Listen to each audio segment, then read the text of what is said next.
പിള്ളേരോട് സംസാരിക്കാനുള്ള സമയം ചേർന്നപ്പോ അതിനൊക്കെ എല്ലാത്തിനും അതിൻ്റെതായ ടൈം സ്പെൻഡ് ചെയ്യാറുണ്ട്. ഫാമിലിക്കും അത്രയും തന്നെ ടൈം കൊടുക്കാനാണ്. അപ്പൊ ഞാൻ പറഞ്ഞില്ലേ, അപ്പുറത്തിരിക്കുന്ന ആൾക്ക് അറിയില്ലല്ലോ. ഇപ്പൊ എന്റെ മകൻ അറിയില്ല ഞാൻ എന്ത് സിറ്റുവേഷനിലാണ് നിൽക്കുന്നത്. അപ്പൊ അവനെ സംബന്ധിച്ചിടത്തോളം അവന്റെ ഒരു ഗുഡ് ന്യൂസ് എന്നോട് ഷെയർ ചെയ്യാനാണ് വിളിക്കുന്നത്. സോ അപ്പൊ നമ്മൾ ആലോചിക്കേണ്ടത് ഞാൻ പിന്നെ വിളിക്കാന്ന് പറഞ്ഞാൽ he will get hurt. അപ്പൊ I will ensure that he's also feels good. ഞാൻ ആരെയും അങ്ങനെ ഹേർട്ട് ചെയ്യാൻ മനഃപൂർവ്വമായിട്ട് ഹേർട്ട് ചെയ്യാൻ വിചാരിക്കുന്ന ആളല്ല. അതെന്താ ആക്ച്വലി ആള് വിളിച്ചു പറഞ്ഞ ക്ലാസ് ഫസ്റ്റ് ആയി അതല്ലോ മോഡൽ എക്സാമിന്റെ. അപ്പം അവന് മാത്സിന് ഇച്ചിരി വീക്കായിരുന്നു. അപ്പൊ അതിന് ഇച്ചിരി സ്ട്രെസ് കൊടുത്തിരുന്നു. അപ്പൊ മോഡൽ എക്സാമിന്റെ റിസൾട്ട് വരുമ്പോ മാത്സിന് ഇത്ര മാർക്ക് വേണോന്ന് പറഞ്ഞു. അത് കിട്ടി എന്ന് പറയാനാണ് വേണ്ടി വിളിച്ചത്. അടിപൊളി. ഇനി ചേട്ടന് നമ്മൾ കാണുന്ന സമയത്ത് ആസ് എ സക്സസ്ഫുൾ പ്രൊഡ്യൂസർ എന്നുള്ള രീതിയിൽ നമ്മൾ കാണുന്ന സമയത്ത് നമുക്ക് എപ്പോഴും ക്യൂരിയസ് ആയിട്ട് ചേട്ടനോട് ചോദിക്കണം എന്ന് തോന്നുന്ന കുറച്ച് ക്വസ്റ്റ്യൻസ് ഉണ്ട്. ഒരു റാപ്പിഡ് ഫയർ റൗണ്ട് ആണ് ക്രിയേറ്റ് ചെയ്തേക്കുന്നത്. ചേട്ടൻ അപ്പൊ അത് പറഞ്ഞാൽ മതി. അത് എല്ലാവർക്കും ചിലപ്പോൾ ചോദിക്കാറുണ്ടാവും. ചേട്ടൻ സ്ഥിരമായിട്ട് കേട്ടുകൊണ്ടിരിക്കുന്ന ക്വസ്റ്റ്യൻസ് ആയിരിക്കും. എന്നാലും ഓക്കെ. ഡാഷ് സിനിമയുടെ വിജയം ഞങ്ങൾ വിചാരിച്ചതിലും കുറെ ഇരട്ടിയായിരുന്നു. ചേട്ടൻ പ്രൊഡ്യൂസ് ചെയ്ത സിനിമകളിൽ ആ പെർട്ടിക്കുലർ സിനിമയുടെ വിജയം ഞങ്ങൾ പ്രതീക്ഷിച്ചതിന് മേലെ പോയൊരു സിനിമ ഡാഷ് ആയിരുന്നു എന്ന് പറഞ്ഞാൽ അത്രയും വലിയ വിജയം ചേട്ടൻ പ്രതീക്ഷ ചെയ്യണ്ടായിരുന്നില്ല.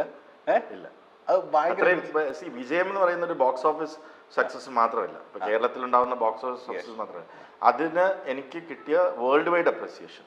ലൈക്ക് ഞാൻ ബോംബെയിലോ ലൈക്ക് വേറൊരു റീജിയനിലേക്ക് പോകുമ്പോൾ ഐ ബീൻ ഇൻട്രൊഡ്യൂസ്ഡ് ആസ് ആ ടൈമിൽ അങ്കമാലി ഡയറീസിന്റെ പ്രൊഡ്യൂസർ എന്ന് പറയുമ്പോൾ കിട്ടുന്ന ഒരു അപ്രീസിയേഷൻ. ഞാൻ പറയണ ഇപ്പം ആട് എന്ന സിനിമയ്ക്ക് കേരളത്തിൽ ഉണ്ടാക്കിയ അത് വേറെ, ബിക്കോസ് ഒരു ബോക്സ് ഓഫീസ് പരാജയമായിരുന്ന സിനിമയുടെ രണ്ടാം ഭാഗം എടുത്തു എന്ന് പറഞ്ഞാൽ നമ്മുടെ കേരളത്തിനകത്തും മലയാളികൾക്കും അത് okay. But the appreciation I got from world wide appreciation which I got for Angamali Diaries is beyond anything else. Okay, അത് വേറെ ലാംഗ്വേജിലോട്ടൊക്കെ ഈ പറഞ്ഞ പോലെ റീമേക്ക് ചെയ്തു.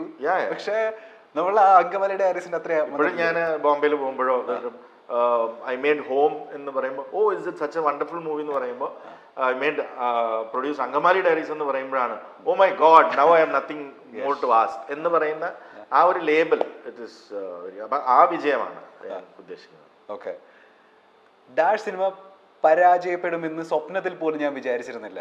ചെയ്ത സിനിമകളിൽ, ചേട്ടൻ പ്രൊഡ്യൂസ് ചെയ്ത സിനിമകളിൽ മുത്തുഗവ് ഫെയിൽ അല്ല, ഞാൻ പറഞ്ഞ ബോക്സ് ഓഫീസിൽ അതൊരു ഫെയിലിയർ ആയിരുന്നു. അത് അതിന്റെ ടൈമിംഗ് ഓഫ് റിലീസ് ആയിരുന്നു എന്നാണ് എനിക്ക് തോന്നുന്നത്. It was one of my. അതേപോലെ പെരിച്ചാഴി എന്ന് വേണമെങ്കിൽ പറയാം. പെരിച്ചാഴി ബിക്കോസ് മുത്തുഗവ് പെരിച്ചാഴിക്ക് മുമ്പാണ്. അപ്പൊ ആദ്യത്തെ ഷോക്ക് അതാണ്. ഓക്കെ. അത് നമുക്ക് ഈ പറഞ്ഞ പോലെ എല്ലാം കൊണ്ടും കറക്റ്റ് ആയിട്ട് ഇൻഗ്രീഡിയൻസ് ഒക്കെ ഉള്ള സിനിമയായിരുന്നു. രണ്ടാമതാണ് പെരിച്ചാഴി. പെരിച്ചാഴി ഒരു പെരിച്ചാഴി ഞാനത് പരാജയപ്പെട്ടില്ല എന്ന് പറയുന്നതിന്റെ കാരണം എന്നെ സംബന്ധിച്ചിടത്തോളം പെരിച്ചാഴി ഒരു പരാജയമല്ല. മനസ്സിലായി. കാരണം ലോസ് ആയിരുന്നില്ല.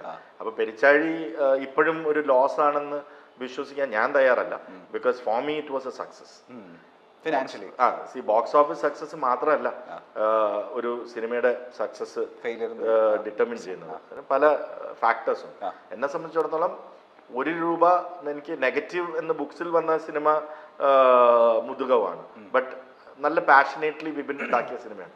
ഇന്ന് വിപിൻ ആഫ്റ്റർ ജയ ജയ ജയ ഹേ വിപിൻ എല്ലാവരും ഇത് ചെയ്യുന്നു. പക്ഷെ ആദ്യത്തെ വിപിന്റെ സിനിമ ഇപ്പൊ പോയി കാണുന്നവർക്ക് മനസ്സിലാവും what A good brilliant director he was and how he made that film. അതെ.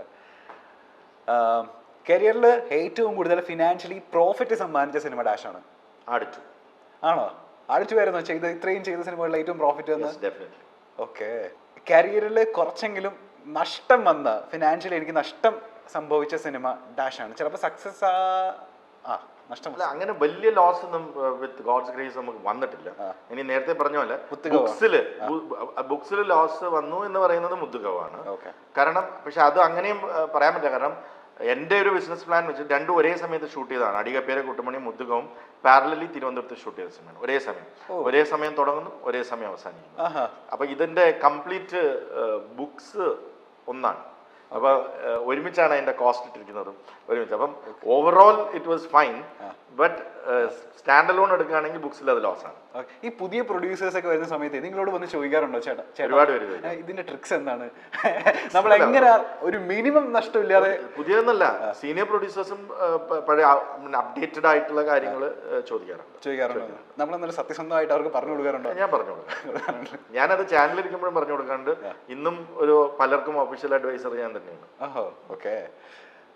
ഇന്നയാൾ സംവിധാനം ചെയ്ത് ഇന്നയാൾ അഭിനയിക്കുന്ന ഒരു സിനിമ പ്രൊഡ്യൂസ് ചെയ്യണം എന്നുള്ളത് എൻ്റെ എക്കാലത്തെയും വലിയ സ്വപ്നമാണ്. അങ്ങനെ ഒരു സ്വപ്നം ഉണ്ടോ?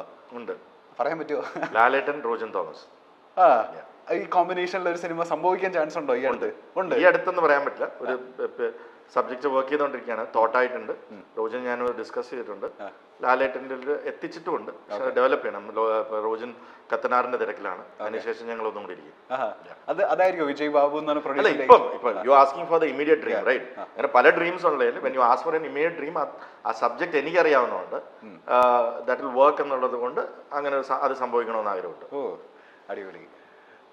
ഒരു ഫിലിം പ്രൊഡ്യൂസർ ആയില്ലായിരുന്നെങ്കിൽ എനിക്ക് ശോഭിക്കാൻ പറ്റിയ ബിസിനസ് ഡാഷ് ആയിരുന്നു. ഞാൻ മീഡിയയിൽ തന്നെ കണ്ടിന്യൂ ചെയ്തേനെ, അല്ലെങ്കിൽ ഒരു ചിലപ്പോൾ റെസ്റ്റോറന്റ് ചെയിൻ നടത്തിയേനെ. ഇപ്പൊ ചേട്ടൻ ഒരു റെസ്റ്റോറന്റ് ഇല്ലേ? ഇല്ല. ഞാൻ പ്രൊഡ്യൂസ് ചെയ്ത സിനിമകളിൽ എന്റെ പേഴ്സണൽ ഫേവറേറ്റ് ഫിലിം ഡാഷ് ആണ്. ഫിലിപ്സ് ആൻഡ് ദ മങ്കി മാൻ. ഓ, ഞാൻ വിചാരിച്ച ആടാ പറയാൻ പോകുന്നത്. അല്ല, എപ്പോഴും നമ്മുടെ ഫസ്റ്റ് ഇസ് ബ്യൂട്ടിഫുൾ അല്ലേ? നമ്മൾ ഫസ്റ്റ് പ്രൊഡ്യൂസ് ചെയ്ത ഫസ്റ്റ് ഒരു ലെങ്തി ക്യാരക്ടറിൽ അഭിനയിക്കുന്നു. എൻ്റെ ഫസ്റ്റ് പോസ്റ്റർ ഞാൻ പോയി കാണുന്നു. അപ്പൊ അതൊക്കെ ഒരു ഫീലിംഗ് ആണ്. ഫസ്റ്റ് ഫിലിം പക്ഷെ ബോക്സ് ഓഫീസ് ഹിറ്റ് ആയിരുന്നില്ലേ? അത് ബോക്സ് ഓഫീസ് ഹിറ്റും ആവുന്നു, അതിന് 5 സ്റ്റേറ്റ് അവാർഡ് കിട്ടുന്നു. ആ ഒരു ഫീലിംഗ് പിന്നത്തെ ഒരുപാട് നമുക്ക് വന്നാലും നമുക്ക് എപ്പോഴും ഫസ്റ്റ് എന്നുള്ള ഒരു ഫീലിംഗ് എപ്പോഴും പ്രത്യേകത നിറഞ്ഞാണ്. ഓക്കെ. ഞാൻ ഇൻട്രൊഡ്യൂസ് ചെയ്ത സംവിധായകരിൽ ഞാൻ വളരെയധികം പ്രതീക്ഷയോടെ ഉറ്റുനോക്കുന്ന സംവിധായകൻ ഡാഷാണ്. റോജൻ തോമസ്. എനിക്ക് തോന്നി അതങ്ങനെ തന്നെ ആയിരിക്കും. ചെയ്തതിൽ ഞാൻ ഇത്രയും ചെയ്ത സിനിമകളിൽ ഏറ്റവും ചാലഞ്ചിങ് ആയിട്ട് എൻ്റെ അടുത്തേക്ക് വന്ന സിനിമ ഡാഷാണ്. അങ്കമാലി ഡയറീസ്.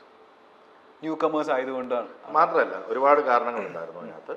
എല്ലാ ന്യൂ കമേഴ്സ്. ലിജോ ഡബിൾ ബാരലിൻ്റെ ഒരു വോട്ടെവർ ഡിസപ്പോയിൻമെൻറ്റ്, ഞങ്ങൾക്കാർക്കും ഡിസപ്പോയിൻമെൻ്റ് ഇല്ല. I love that film.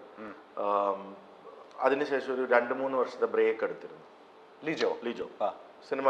ലിജോയും personally was going through drama. ഞാനും പേഴ്സണലി ഒരു ഭയങ്കര ഡിഫിക്കൽട്ട് പീരീഡിലൂടെ പോയിക്കൊണ്ടിരിക്കുന്ന ഒരു സമയമായിരുന്നു. അപ്പം ഞങ്ങൾ രണ്ടുപേരും കൂടെ മമ്മൂക്കയുടെ അടുത്ത് ഒരു കഥ പിച്ച് ചെയ്യാൻ പോയിരുന്നു. മമ്മൂക്കയ്ക്ക് സബ്ജക്റ്റ് ഇഷ്ടപ്പെട്ടു, പക്ഷെ അത് ഒരു കൊടൈക്കനാലിൽ ഷൂട്ട് ചെയ്യേണ്ട സിനിമയായിരുന്നു. അപ്പോൾ അതിന് ഞങ്ങൾ പോയി പറയുന്നത് ഏകദേശം വിന്റർ തീരാറായി, പിന്നെ ഏകദേശം നവംബറൊക്കെ ആയി, പിന്നെ കൊടും തണുപ്പാണ്. അല്ലെങ്കിൽ എനിക്കൊന്ന് ഒരു ഓഗസ്റ്റിലാണ് പറഞ്ഞത്. അപ്പം വിന്ററിൽ അവിടെ ഷൂട്ട് ചെയ്താൽ വളരെ ബുദ്ധിമുട്ടാവും, കാരണം മഞ്ഞിറങ്ങി കഴിഞ്ഞാൽ ഷൂട്ട് ചെയ്യാൻ പറ്റില്ല, രാവിലെ ഷൂട്ട് ചെയ്യാൻ പറ്റില്ല. അപ്പം ടൈം കുറച്ചേ കിട്ടുള്ളൂ. അപ്പം പിന്നെ അത് മെയ്യിലേക്ക് നോക്കാം, അല്ലെങ്കിൽ അപ്പം നമുക്ക് ബിസിയായി പോകും. അങ്ങനെ വീണ്ടും ലിജോ ഒരു വർഷത്തോളം വെറുതെ ഇരിക്കേണ്ടി വരും. ഞാനും വേറെ പ്രോജക്റ്റൊന്നും ആയിട്ടില്ല. അപ്പം അങ്ങനെ ഇരിക്കുന്ന സമയത്താണ് പെട്ടെന്ന് എയർപോർട്ടിൽ വെച്ചിട്ടാണ് ഇങ്ങനെ ഒരു തീരുമാനം എടുക്കുന്നത്. ഞങ്ങൾ തിരിച്ചു വന്നുകൊണ്ടിരിക്കുമ്പോൾ എനിക്കൊന്ന് ബാംഗ്ലൂർ എയർപോർട്ടിൽ വെച്ചിട്ടാണ് ലിജോയും ഞാനും കൂടെ ഇരുന്നിട്ട് ഇനി എന്താ ചെയ്യുക, നമുക്ക് പെട്ടെന്ന് എന്തെങ്കിലും ചെയ്യണ്ടേ, നിങ്ങളും വെറുതെ ഇരിക്കണം, ഞാനും വെറുതെ ഇരിക്കണം.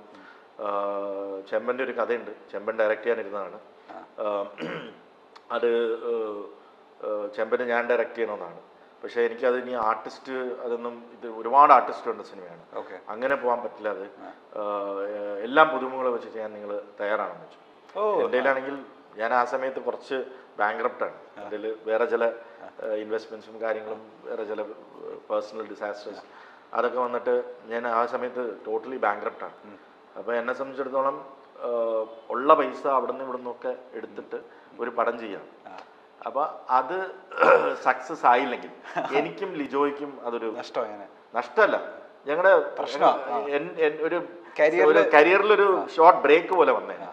I would have not been able to create art to home, അങ്ങനെയുള്ള ഇപ്പൊ നിങ്ങൾ കണ്ടുകൊണ്ടിരിക്കുന്ന സൂഫീംസ് ജാഥയും അതൊക്കെ ഈ കണ്ടുകൊണ്ടിരിക്കുന്ന ഇതെല്ലാം അങ്കമാലി ഡയറീസ് വർക്ക് ആയില്ലായിരുന്നുവെങ്കിൽ ഇതൊന്നും ഉണ്ടാവില്ല. ഒരു ബ്രേക്ക്, ചെറിയല്ല, വലിയ അത്യാവശ്യം വലിയൊരു ബ്രേക്ക് വന്നത്. അപ്പൊ അതിന്റെ സക്സസ് ആണ് പിന്നെ അങ്ങോട്ട്. അപ്പൊ അത് ഭയങ്കര ഒരു മൊമെന്റ് ആണ്. പക്ഷെ ഇത് ചെമ്പൻചേട്ടൻ സംവിധാനം ചെയ്ത സിനിമയാണ്. ചെമ്പന്റെ കഥയായിരുന്നു, ചെമ്പൻ തന്നെ സംവിധാനം ചെയ്തിരുന്നത്. അപ്പൊ ചെമ്പൻചേട്ടൻ അപ്പൊ ആലോചിച്ച് വെച്ചിരുന്ന വലിയ കാസ്റ്റ് ഒക്കെ വെച്ചിട്ടായിരുന്നല്ലോ. അതെ, വലിയ കാസ്റ്റ് അല്ല, എല്ലാ അത്യാവശ്യം അറിയപ്പെടുന്ന ഒരു ഗ്രൂപ്പ് ഓഫ് കാസ്റ്റ് ആയിരുന്നു. അങ്ങനെയാണ് വെച്ചിരുന്നത്.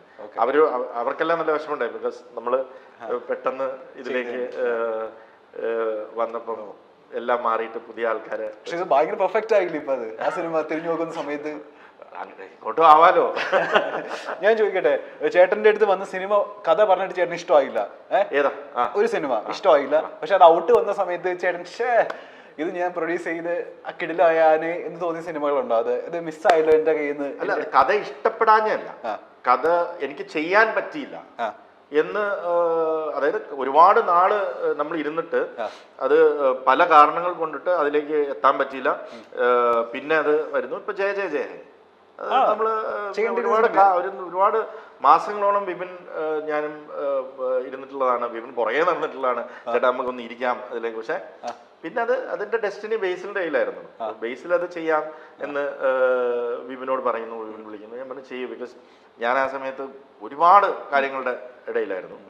അപ്പൊ അതില് രണ്ട് രീതിയിലുണ്ട്. ഒന്ന് സന്തോഷം, ബിക്കോസ് വിപിൻ ഞാൻ ഇൻട്രൊഡ്യൂസ് ചെയ്തതാണ്, നമ്മുടെ ഫാമിലി പോലെയാണ്. വിപിൻ ഒരു സക്സസ് ഡ്യൂ ആയിരുന്നു, അത് കിട്ടിയതിൽ ഒരുപാട് സന്തോഷം. അത് നമ്മൾ എനിക്കങ്ങനെ വിഷമമൊന്നുമില്ല, കാരണം ഞാൻ ഇരിക്കാഞ്ഞോണ്ടാണല്ലോ അത് നമ്മൾ ചെയ്യാൻ പറ്റാഞ്ഞത്. അപ്പൊ അതായിരിക്കും ഡെസ്റ്റിനി. ബട്ട് അത് കാണുമ്പോൾ ഓക്കെ ചെയ്യാമായിരുന്നു. അങ്ങനെ ഒന്നൊന്നുമല്ല, ഒരുപാടുണ്ട്. ഒരെണ്ണം ചോദിച്ചുകൊണ്ട് ഇപ്പൊ റീസെന്റ് പാസ്റ്റ് പറഞ്ഞത്. അടിപൊളി ചേട്ടാ. നമ്മളുടെ ഫോട്ടോസിന്റെ താഴെ അല്ലെങ്കിൽ ഇന്റർവ്യൂസിന്റെ താഴെ അല്ലെങ്കിൽ നമ്മളുടെ സോഷ്യൽ മീഡിയക്ക് താഴെയൊക്കെ ഈ സൈബർ അറ്റാക്ക് വരുന്ന സമയത്ത് ചേട്ടൻ എങ്ങനെ ചേട്ടൻ തന്നെ പ്രിപ്പയർ ചെയ്യുന്നത്? അതായത് ഇതിൽ നിന്നും ബോധർ ചെയ്യാറില്ല. ഇല്ല, അതൊക്കെ നമ്മൾ ഒന്നും ബോധർ ചെയ്യാറില്ല. ഞാൻ അതിന്റെ അടിയിലൊന്നും ഞാൻ പോയി നോക്കാറുമില്ല. അതിനൊന്നുള്ള സമയമില്ല. കാരണം അത് നമ്മൾ നമ്മുടേതായ കാര്യങ്ങൾ പറയുന്നു. ഇപ്പൊ ഈ ഇന്റർവ്യൂ നമ്മൾ നടക്കുന്നു, ഇതിന്റെ അടിയിലും വരുമായിരിക്കാം ചില ഞാൻ പറയുന്ന അഭിപ്രായങ്ങൾ ചിലവർ യോജിക്കത്തില്ല അല്ലേ. അപ്പൊ അതൊക്കെ നമുക്ക് സോഷ്യൽ മീഡിയ ബിയോണ്ട്, നമുക്ക് അത് ബോധർ ചെയ്ത് നമ്മൾ ഒന്നെങ്കിൽ നമ്മൾ ഇതൊന്നും തുറക്കരുത്, ഈ സോഷ്യൽ മീഡിയയെ വേണ്ടെന്ന് വെക്കണം. അല്ലെങ്കിൽ നമ്മളൊരു തീരുമാനം എടുക്കണം. നമ്മൾ നമ്മുടെ അഭിപ്രായങ്ങൾ പറയുന്നു, നമ്മൾ നമ്മുടെ ജോലി ചെയ്യുന്നു, നമ്മൾ ചെയ്യുന്ന കാര്യങ്ങൾ മുമ്പോട്ട് പോകുന്നു. ബാക്കിയുള്ളതിനെ കുറിച്ച് ബോധർ ചെയ്ത് അത് ഹോമിൽ നിന്നും ഞാൻ പഠിച്ചതാണ്. കാരണം നമ്മൾ അത് തുറന്നിരുന്നു കഴിഞ്ഞാൽ മറ്റുള്ളവരുടെ സക്സസ് നമ്മളെ ബോധർ ചെയ്യും, അല്ലെങ്കിൽ നമ്മൾ ഒന്നും ആയില്ലല്ലോ എന്നുള്ള തോന്നലുകൾ. അത് പറഞ്ഞെങ്കിൽ എനിക്കത് വേറെയാണ്. നമ്മളെ ഇങ്ങനെ കുറ്റം പറയുന്നവരെ ഇതൊക്കെ നമ്മൾ കേട്ടാല് നമ്മൾ ഡെയിലി നമുക്ക് ഒരുപാട് കാര്യങ്ങൾ ഡെയിലി ചെയ്യാനുള്ളതാണ്. ഇത് കേട്ട് ഇതിനെക്കുറിച്ച് ചിന്തിച്ചിരുന്നു കഴിഞ്ഞാൽ അതിലൊരു 2-3 മണിക്കൂർ വേറെ. അപ്പം അതിന് നല്ലത് success has many fathers, failures have none. അപ്പോൾ അവർ സക്സസ്, നമ്മളുടെ success will answer all these questions. അത് കഴിഞ്ഞ് കഴിഞ്ഞാൽ ഇതെന്ന് പറഞ്ഞാൽ ഒരുപാട് കാര്യങ്ങളുണ്ട് അതിനകത്ത്. ബിക്കോസ് ഇവിടെ സോഷ്യൽ മീഡിയനെ കുറിച്ച് ചോദിച്ചുകൊണ്ട് പറയാണ്, ഇവിടെ സോഷ്യൽ മീഡിയയിൽ ഒരു പ്രത്യേകതരം ഫ്രസ്ട്രേഷൻ മലയാളത്തിൽ കൂടുതലാണ്, ഇൻസ്റ്റിങ്ക്റ്റ് കൂടുതലാണ്. ഇവിടെ ഒരാളുടെ സക്സസ് സ്റ്റോറിയുടെ ഒരു ഇന്റർവ്യൂ, എന്നാൽ അയാളെ തന്നെ ദോഷം പറയുന്ന അല്ലെങ്കിൽ അയാളെ സർക്കാസ്റ്റിക് ആയിട്ട് പറയുന്ന ഒരു ഇന്റർവ്യൂ രണ്ടാമത്തേനാണ് വ്യൂവേഴ്സ്.